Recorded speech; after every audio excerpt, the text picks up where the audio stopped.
반갑습니다. 오늘도 여러분들께 최고의 정보를 제공하는 분석의 신 스카이입니다.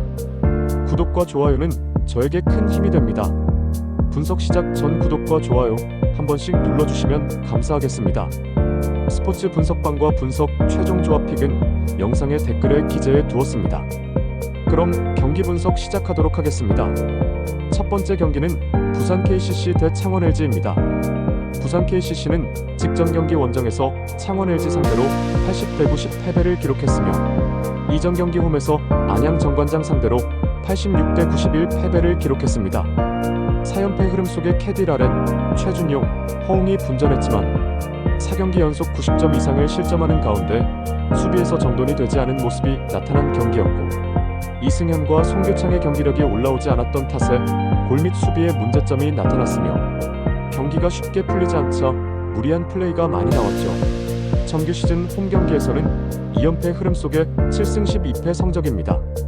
창원 LG는 직전 경기 홈에서 부산 KCC 이지스 상대로 90대 80 승리를 기록했으며 이전 경기 원정에서 서울 SK 상대로 70대 78 패배를 기록했습니다. 서울 SK 상대로 7연승이 중단되는 패배가 나왔지만 연패를 막고 다시금 승리를 추가했으며 아셈 마레이와 데릴 멀로가 골밑을 사수하는 가운데 5명의 선수가 두 자릿수 득점을 기록하는 고른 활약이 나타난 경기였죠. 골밑이 안정되자 토종 선수들의 시너지 효과가 나타났고 수비에서의 집중력이 살아났으며 양준석이 백코트 싸움에서 힘을 냈었고 또한 전성현과 칼타마요의 지원 사격도 나왔던 승리의 내용이죠.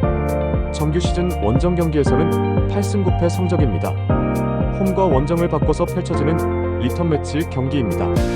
새롭게 영입한 도노반 스미스와 최준용, 송교창이 복귀한 이후 수비에서 호흡이 맞지 않았고 정돈이 안 된 수비력을 보였던 KCC가 지난 경기에서 문제점을 많이 개선된 모습을 보여줄 것이며 완전체가 된 KCC의 힘이 나타날 것입니다. 두 번째 경기는 서울 SK 대 안양 정관장입니다. 서울 SK는 직전 경기 홈에서 수원 KT 상대로 80대 75 승리를 기록했으며 이전 경기 홈에서 창원 LG 상대로 78대 70 승리를 기록했습니다. 부산 KCC 상대로 10연승이 중단되는 패배가 나왔지만 연패를 막고 다시금 4연속 승리를 추가했으며 자밀원이가 골밑을 사수하는 가운데 약속된 수비가 잘 되면서 위기를 넘을 수 있었던 경기였죠. 김선영이 8경기 연속 두 자릿수 득점을 기록하는 가운데 안영준, 오재현의 지원 사격도 나왔던 상황 또한 오세근도 높이 싸움에서 힘을 보탰던 승리의 내용이죠. 정규 시즌 홈 경기에서는 9연승 흐름 속에 15승 2패 성적입니다. 안양 정관장은 직전 경기 원정에서 부산 KCC 이지스 상대로 91대 86 승리를 기록했으며 이전 경기 홈에서 울산 현대모비스 상대로 85대 78 승리를 기록했습니다.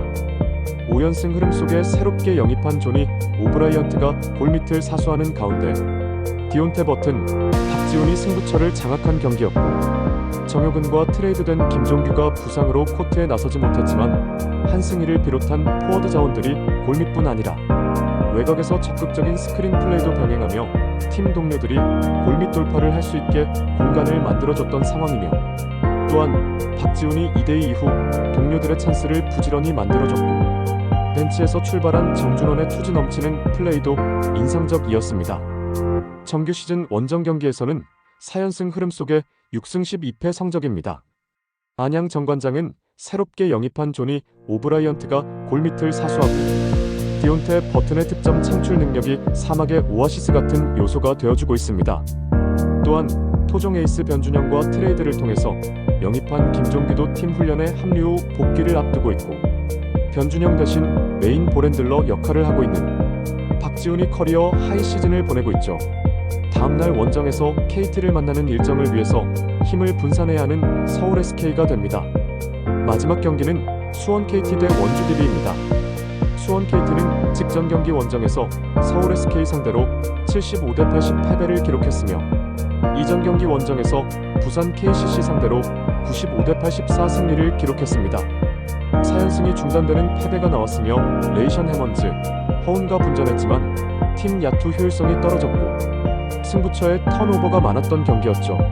아시아 쿼터로 영입한 조엘 카굴란과 허운이 함께 뛰었을 때 시너지 효과가 미흡했으며 문정현이 무득점으로 침묵했던 상황. 정규 시즌 홈 경기에서는 12승 6패 성적입니다. 원주 DB는 백투백 원정이었던 직전 경기 원정에서 고양 손호 상대로 82대 86 패배를 기록했으며 이전 경기 홈에서 창원 LG 상대로 61대 76 패배를 기록했습니다. 4연패 흐름 속에 친한우 오누아쿠, 이관희, 이선 알바노가 분전했지만 전반전 출발이 너무 좋지 않았던 경기였죠. 다만 부상 복귀 후 두 번째 경기를 소화한 강상재가 컨디션을 끌어올리는 모습을 보여줬고 전반전과 다른 후반전의 역동적인 경기력으로 상대의 간담을 싸늘하게 만드는 추격전을 보여준 것은 위안이 되는 요소였죠. 정규 시즌 원정 경기에서는 2연패 흐름 속에 6승 12패 성적입니다. 충분한 재충전의 시간을 보낸 효과가 기대되는 원주 DB가 되며 6강 PO 진출을 위해서 터닝 포인트를 만들어야 하는 만큼 높은 집중력을 보여줄 것입니다. 반면 다음날 홈에서 서울 SK를 만나는 일정을 위해서 힘을 분산해야 하는 KT 손익붐은 허운과 조엘 카굴란과 허운이 함께 뛰는 시스템에서 토종 포워드 라인의 움직임과 호흡이 좋지 않았죠. 시행착오의 시간이 필요할 것입니다.